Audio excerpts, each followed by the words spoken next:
우리나라 이동통신 가입자가 7천만 명을 돌파했다고 하죠. 7천만 명. 1984년 한국 이동통신 서비스가 처음 서비스를 시작한 지 36년 만의 일이라고 하던데요. 인구는 5천만인데 이동통신 가입자는 어떻게 7천만이 될 수 있는지 투데이 하디슈 인터뷰 IT조선 유진상 기자 연결해서 자세한 이야기 들어보겠습니다.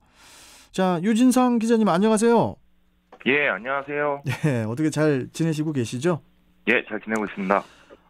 우리나라 이동통신 가입자는 올해 8월 말 기준 7천만이 넘는 걸로 집계가 됐고요. 네. 우리 인구는 그 9월 말 기준으로 정확히 5,184만 명이에요. 네네. 그런데 이동통신 가입자가 전체 인구보다 뭐 10%도 아니고 35%나 많다고 하는데 이게 산술적으로 네. 이게 좀 말이 되는 건가요? 네, 산술적으로 사람 수만 세면 당연히 말이 안 된다고 생각하실 수 있는데요. 네.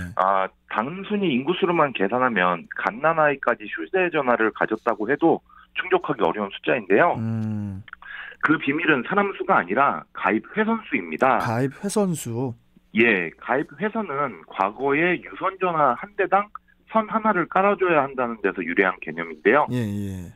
아시다시피 휴대폰이 등장하기 이전에 모두 유선이었잖아요. 그렇죠. 예, 전화기 한 대당 회선이 하나씩 물려 있었어야 했는데 이동통신이 탄생하면서 물리적 전화선은 사라졌고 가입 회선이라는 개념은 여전히 남아 있습니다. 예, 이 회선이 이제 기업에서 사용하는 회선인데요. 기업들이 사물인터넷 기술에 기반해서 산업용으로 이용하는 회선의 숫자가 8월 말 기준으로 1,290만 개에 달합니다.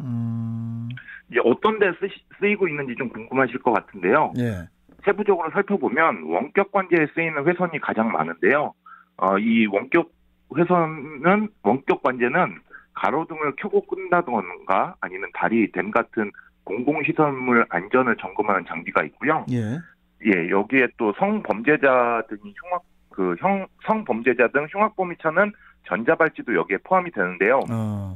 이게 약 506만 회선입니다. 예, 그리고 그 뒤를 잇는 게 이제 일반 회사에서 사용하는 태블릿 PC와 스마트워치 등 디지털 기기인데요.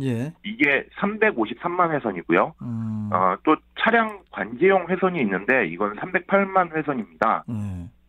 이게 요즘 차량에서 흔히 볼 수 있는 텔레매틱스 장치, 뭐 택시 호출 단말기, 렌터카의 추적 점검 장치 등이 포함되고요. 이 외에는 휴대용 카드 단말기가 100만 회선 정도 되고요. 휴대용 와이파이 핫스팟이 21만 회선 정도 됩니다. 그러니까 엄청나게 많네요. 예, 맞습니다. 여러 가지 다양하게. 네. 뭐 그러다 보니까 그 지난달에 정부가 이제 그 통신비 2만 원 지원 방안을 마련했을 때요. 네네. 그때 이제 이동통신 가입자 수가 왜 이렇게 많냐. 이러면서 이제 논란이 됐었다고 하잖아요. 예, 맞습니다. 그러니까 그냥 농담이 아니고 진짜로 이 수만큼 그 정부에서 지원을 해주려면은 이거 뭐 나라 곳간이 바닥날 것 같다 이렇게 표현을 해도 되는 거 아닙니까? 네. 지난 9월 정부가 13세 이상 모든 국민에게 통신비 2만 원씩을 지원한다고 밝혀서 여야 간 치열한 갑론을박이 벌어진 적이 있었는데요. 그렇죠. 예, 결국에는 만 16세에서 34세 또 만 65세 이상을 지원하는 걸로 지원 대상을 줄였고요. 본인 명의의 1인 1회선으로 결정하면서 일단락 됐는데요. 말씀하신 대로 만약에 정부가 산업용 회선을 제외하고 실제 일반 고객 가입 회선인 5,609만 개 모두 지원을 했다면 대략 1조 2천억 원 정도의 비용이 필요했을 걸로 추산이 됩니다. 나라 곳간이 바닥날 수 있다는 걱정을 하시는 게 어쩌면 당연할 수도 있다라고 생각이 되는데요. 다만 이재명 도지사가 성남시장일 때 한 유명한 말이 있는데요. 어떤 말이었습니까? 그가 이 도지사가 그때 뭐라 그랬냐면 나라에 돈이 없는 게 아니라 도둑이 너무 많다라고 말을 했는데요. 이 말로 제 생각을 대신하고 싶습니다. 예. 그러면은 과거 이렇게 손안의 휴대전화에 그치던 이동통신 서비스가 이게 또 우리 사회 속에서 이 사물 인터넷의 역할을 어떻게 하게 된 겁니까, 이게? 예, 이게 모든 게 IT 기술의 발달 때문인데요. 흔히 DNA라고 얘기를 하는데 DNA. 예, 바로 데이터의 D와 네트워크의 N 그리고 인공지능 AI라고 하는데요. 그 A입니다. 예. 이 세 가지 기술이 발전하면서 비로소 우리가 상상하는 모든 미래 기술이 연결이 되는데요. 우선 통신만 말씀드리면 지난주에도 저희 5G 얘기를 잠깐 했었는데요. 5G 그렇죠. 예, 5G는 이제 5세대 통신인데 앞으로 6G, 7G 뭐 통신 기술은 계속 발전을 할 겁니다. 근데 5G만 놓고 얘기를 하면요. 4G LTE와 비교하면 약 20배 정도 빠른데요. 예. 통신 기술이 발전하면서 아무리 원거리에 있더라도 실시간으로 모든 걸 처리할 수 있게 됐습니다. 지연이 없어진 거죠. 예. 그리고 여기에 이제 클라우드 컴퓨팅 기술이 실시간으로 데이터를 처리할 수 있도록 했는데요. 예. 클라우드 컴퓨팅 이러면 단순히 외장하드 개념으로 생각하실 수도 있는데요. 진정한 클라우드 컴퓨팅은 거기서 멈추지 않고 아무리 먼 거리에 어려운 명령을 내려도 병렬로 연결된 컴퓨터가 그 명령을 실시간으로 처리를 합니다. 그리고 이 클라우드 상에 무수히 많은 데이터가 쌓이게 되면서 그 데이터가 AI 발전의 양분이 되죠. AI는 그 데이터가 많아질수록 점점 똑똑해집니다. 그러겠죠. 예, 그리고 여기에 이제 각종 반도체 기술이 발전하면서 크기는 작아지고 용량은 커지고 성능은 좋아집니다. 이 모든 기술이 유기적으로 움직이면서 보다 편리하고 윤택한 미래를 그릴 수 있도록 돕고 있습니다. 사실 그 인구 증가가 더 이상 이루어지지 않는 시점에서 이동통신이 더욱 발전하기 위해서는 이 통신 회사들이 일제히 이 기업 시장 또 4차 산업혁명에 또 눈을 돌려야 되지 않을까 이런 생각이 드는데 그 연장선상에 이 5G가 있을 것 같아요. 네, 맞습니다. 아무리 다른 기술이 발달하더라도 통신망이 발달하지 않으면 의미가 없는데요. 쉽게 통신을 배달의 민족 같은 배달 대행이라고 생각하시면 쉬울 듯 싶습니다. 아무리 좋은 재료를 가지고 음식을 맛있게 만들었는데 이걸 배달해 주는 사람이 없으면 먹지를 못하는 것과 같은 이치죠. 그런데 반대 경우도 마찬가지인데요. 배달하는 분들이 아무리 빠른 이동수단을 갖고 있더라도 좋은 재료가 없어서 맛있는 음식을 만들지 못하면 배달이라는 의미가 없어집니다. 그래서 앞서 말씀드린 것처럼 상호 유기적으로 움직여야 하는 겁니다. 뭐 하나만 특출나게 잘났다고 해서 되는 게 아니고요. 사실 사람 사는 세상도 마찬가지 아닐까 싶은데요. 나 혼자 일을 할 수 있긴 한데 주변에 사람들하고 조화롭게 일을 해야지 효율이 늘어날 수 있을 것 같습니다. 우리 유진상 기자님께서도 이제 조화롭게 주변 기자님들하고 같이 이렇게 행복하게 일하시고 계시죠? 예, 제가 팀장을 맡고 있어서 저희 팀원들하고 행복하게 일하려고 하고 있는데 이게 쉽지는 않네요.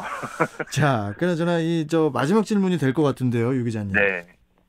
이 과부하된 이동통신 시장이 과연 앞으로 레드오션이 될지 아니면은 이 블루오션이 될지 또 한 번의 기술혁명 또 발상의 전환에 기대해 봐야 할 것 같은데 어떻게 앞으로 전망 기자님께서는 어떻게 내다보십니까?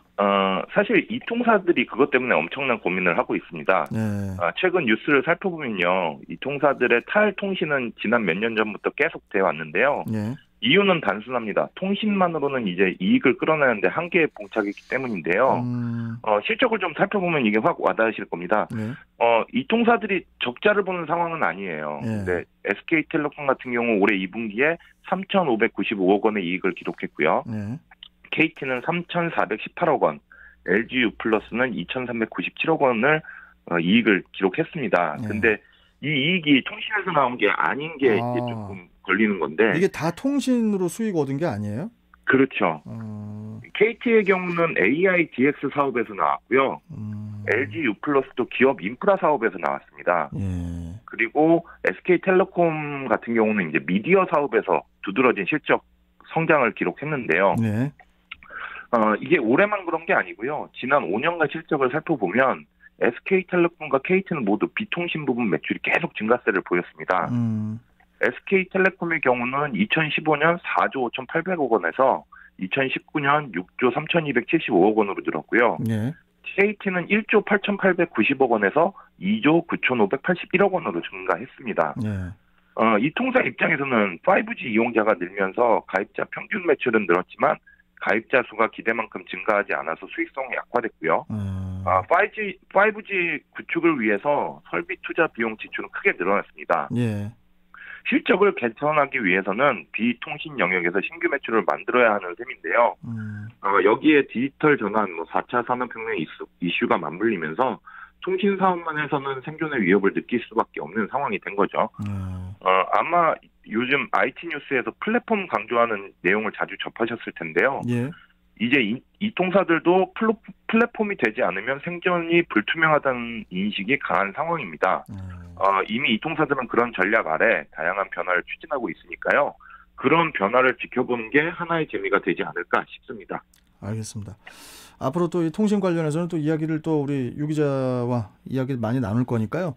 자, 오늘 말씀은 좀 여기까지 듣고요. 다음 시간에 또 뵙도록 하겠습니다. 고맙습니다. 예, 감사합니다. 네, 자, 지금까지 IT조선 유진상 기자와 함께했습니다.